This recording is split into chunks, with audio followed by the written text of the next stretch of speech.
పరిశ్రమలకు నిలయమైన రామగుండం కార్పొరేషన్ ప్రాంతం స్వతంత్ర అభ్యర్థుల ప్రాబల్యానికి ప్రత్యేకంగా నిలుస్తూ వస్తుంది. ఎన్నిక ఏదైనా ప్రధాన పార్టీలకు ధీటుగా ఇండిపెండెంట్లు సత్తా చాటుకోవడం ఇక్కడ సర్వసాధారణంగా మారింది. ఈ నేపథ్యంలో గతంలో మాదిరిగానే ఈ దఫా ఎన్నికల్లో కూడా స్వతంత్ర అభ్యర్థులు కీలకంగా మారే అవకాశాలు కనిపిస్తున్నాయి. కేంద్ర రాష్ట్ర ప్రభుత్వ రంగ సంస్థలకు నిలయం రామగుండం కార్పొరేషన్ ప్రాంతం. 1,83,049 మంది ఓటర్లు ఉన్న కార్పొరేషన్ ఏరియా ఈ నెల 11న జరిగే ఎన్నికలకు సిద్ధమైంది. రామగుండం కార్పొరేషన్ గా ఏర్పడినప్పటి నుండి 2 దఫాలుగా జరిగిన ఎన్నికల్లో ప్రధాన రాజకీయ పార్టీలకు ధీటుగా ఇక్కడ స్వతంత్ర పార్టీ అభ్యర్థులు విజయం సాధిస్తూ వచ్చారు. 2014వ సంవత్సరంలో కార్పొరేషన్ కు తొలిసారి ఎన్నికలు జరగగా 50 డివిజన్లకు గాను కాంగ్రెస్ 19, బీఆర్ఎస్ 14, బీజేపీ 2 డివిజన్లను గెలుచుకున్నాయి.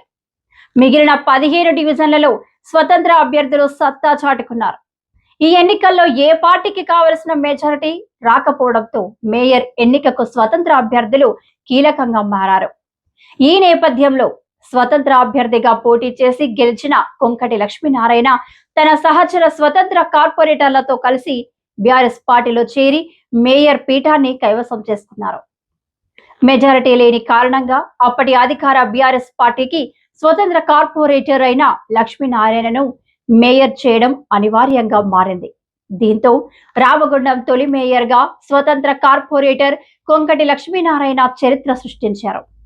2020వ సంవత్సరంలో జరిగిన మలి విడత కార్పొరేషన్ ఎన్నికల్లో 50 డివిజన్లకు గాను బీఆర్ఎస్ 18, కాంగ్రెస్ 11, బీజేపీ 6 డివిజన్లను గెలుచుకున్నాయి. ఈ ఎన్నికల్లో కూడా స్వతంత్ర అభ్యర్థులు 15 డివిజన్లను కైవసం చేసుకున్నారు.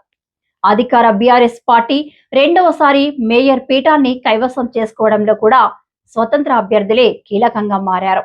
అయితే రామగుండం కార్పొరేషన్ ప్రాంతంలోని 50 డివిజన్లను ఇటీవల 60 డివిజన్లకు పెంచగా ఈ నెల 11న మూడవసారి జరగబోయే ఎన్నికల్లో ప్రధాన పార్టీలకు పోటీగా స్వతంత్ర అభ్యర్థులు కూడా భారీ సంఖ్యలో బరిలోకి దిగుతున్నారు.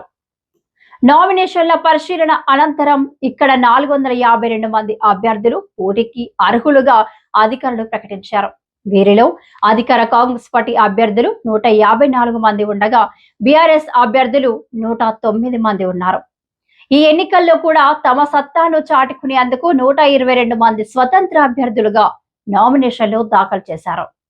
ఉపసంహరణ గడువు నాటికి పోటీదారుల సంఖ్య కొంత తగ్గే అవకాశం ఉన్నప్పటికీ ప్రధాన పార్టీలకు గతంలో మాదిరిగానే స్వతంత్ర అభ్యర్థులు గట్టి పోటీ ఇచ్చే పరిస్థితులు కనిపిస్తున్నాయి.